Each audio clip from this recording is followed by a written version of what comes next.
Trena gelditu aurretik zain dagoia da atearen aurrean. Alboan ditu madrildarrak. Alaba baretuago dagoela dirudi, akaso suerte apur batekin Eiffel dorrean selfieak ateratzen disfrutatzea lortuko du. Edo ez, sentitzen duen min eta amorruak familia osoaren bidaia izorratzea lortuko du. Ikasiko du hori ere, zein garesti ateratzen den mina argudio gisa erabiltzea. Zein garesti minaren izenean bestei min eragin nahi izatea. Eta min guztiek ez direla berdinak, hori ere ikasiko du. Maleta hartu eta ateak ireki bezain pronto, azkar batean atera da estaziotik. Denboraz ondo badabil ere, metroa lehenbailen hartu nahiko luke.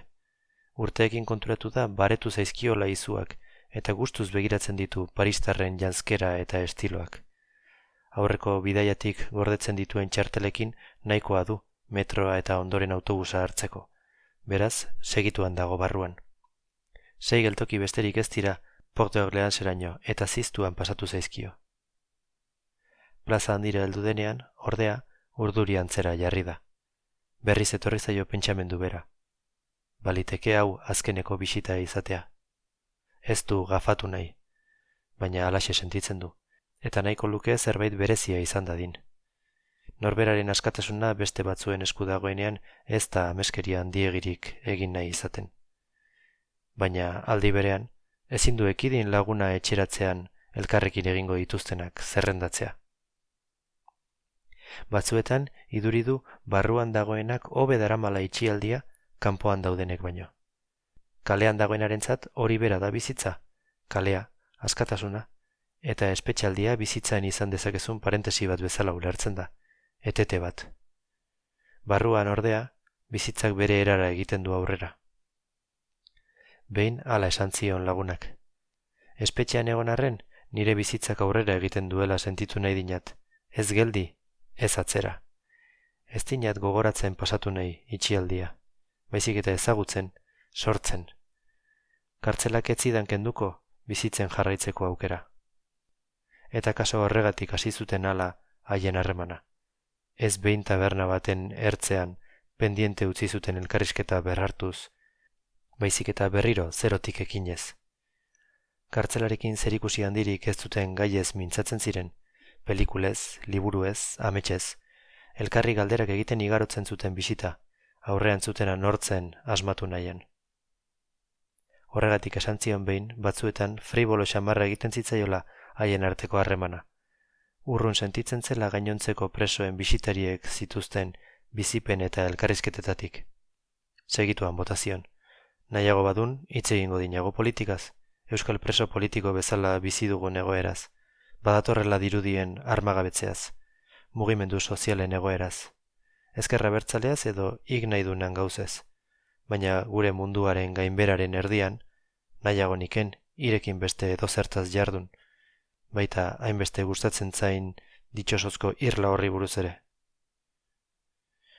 Noski, beste edozertaz jarduten zuten, azkenean, baina akaso horregatik sentitzen zen apur bat lekuzkanpo lagunaren bisita zirkuluan. Etzen inoiz enteratzen bere sumaria nola zijoan, zein ziren akusazio eta aukerak, norekin batera zuen epaiketa. Ez zitzaizkion gainontzekoei bezain natural ateratzen talegoa bezalako hitzak. Hala ere, ingurukoek ondo baino hobeto zaindu zuten hasieratik.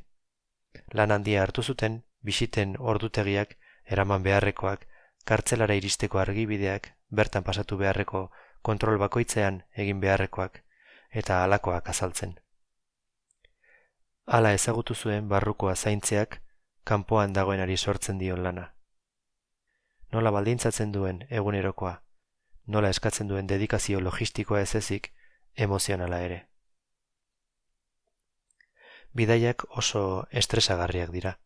Norberaren esku ez dauden faktore asko kontuan hartu behar dira, bidea hasi eta etxera itzuli arte. Gogoratzen du behin, Frantziako tren sarearen greba bat zela eta guztia atzeratu zela. Korrika egin zituen tren, metro, autobus eta gainontzeko bideak, eta izerditan blai, 5 minutuko atzerapenarekin iritsi zen espetxera. Leiatilara joan zen zuzenean, eta nana eta lagunaren abizena esan ostean, kristal beltzaren atzean zegoen ahotsak ezezko irmoa egin zion megafoniatik.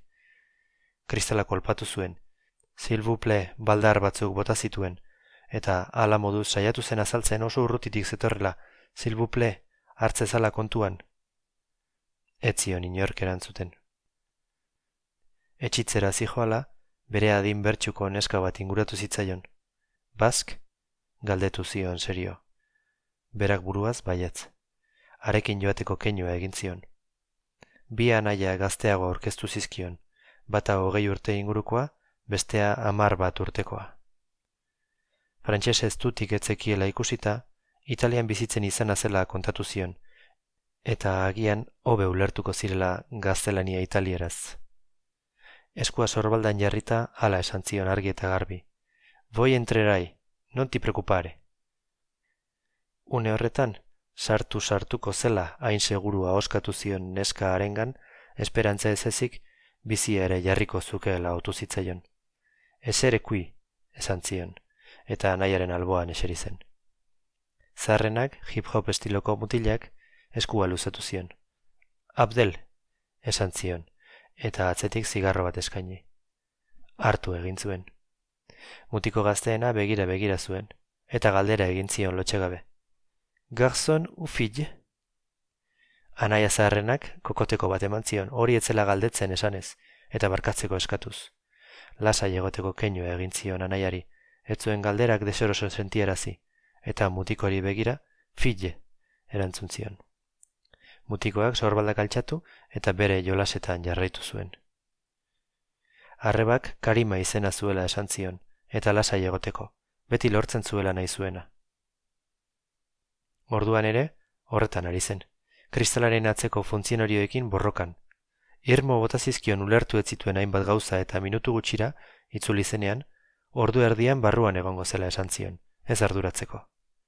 Baina berarekin itxarongo zutela. Koxoan horiekin ez zegoela fidatzerik.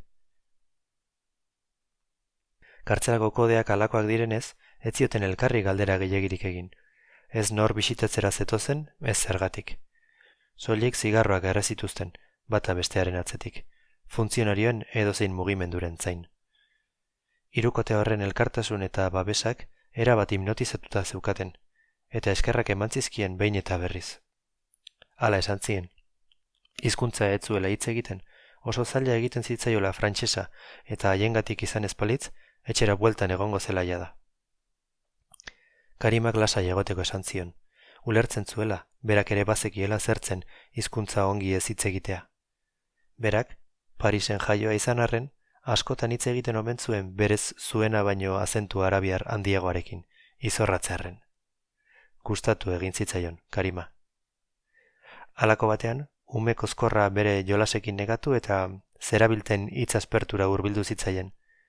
Galderak egiten hasi zen, non zegoen Pei Bask, nola joan zen araño, ea nor bisitatzera zijoan, eta azkenik irribarre bihurriarekin galdetu zion bisitatzera zetorrena, ami edo petit ami ote zen. Bigarren kokoteko irabazi zuen galderarekin, oraingoan arreba zarrenaren eskutik. Barkatzeko esan zion hark ere, eta gehitu, berari oso ondo iruditzen zitzaiola, bisita petit amiri egitera bazijoan. Gogoratu behar izan zuen petit ami horren esan nahia neska laguna zela, eta barre atera zitzaion. Karimari italieraz esan zion, più o meno. Eta hark, erantzun moduan, begiak liskatu zion. Barre egin zuten hiru helduek.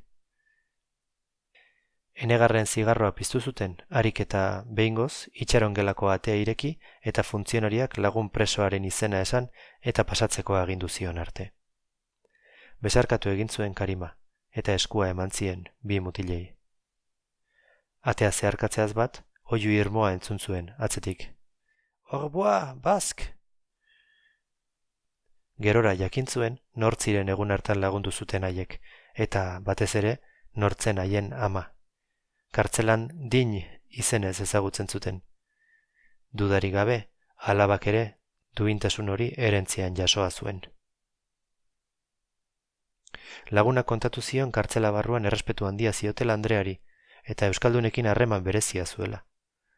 Zergatik, baina, galdetu zion, eta lagunak hala erantzun. Etzakinat, baina beti esaten din gauza bera. Ni Algeriako independentzia gerra batean jaio nintzen.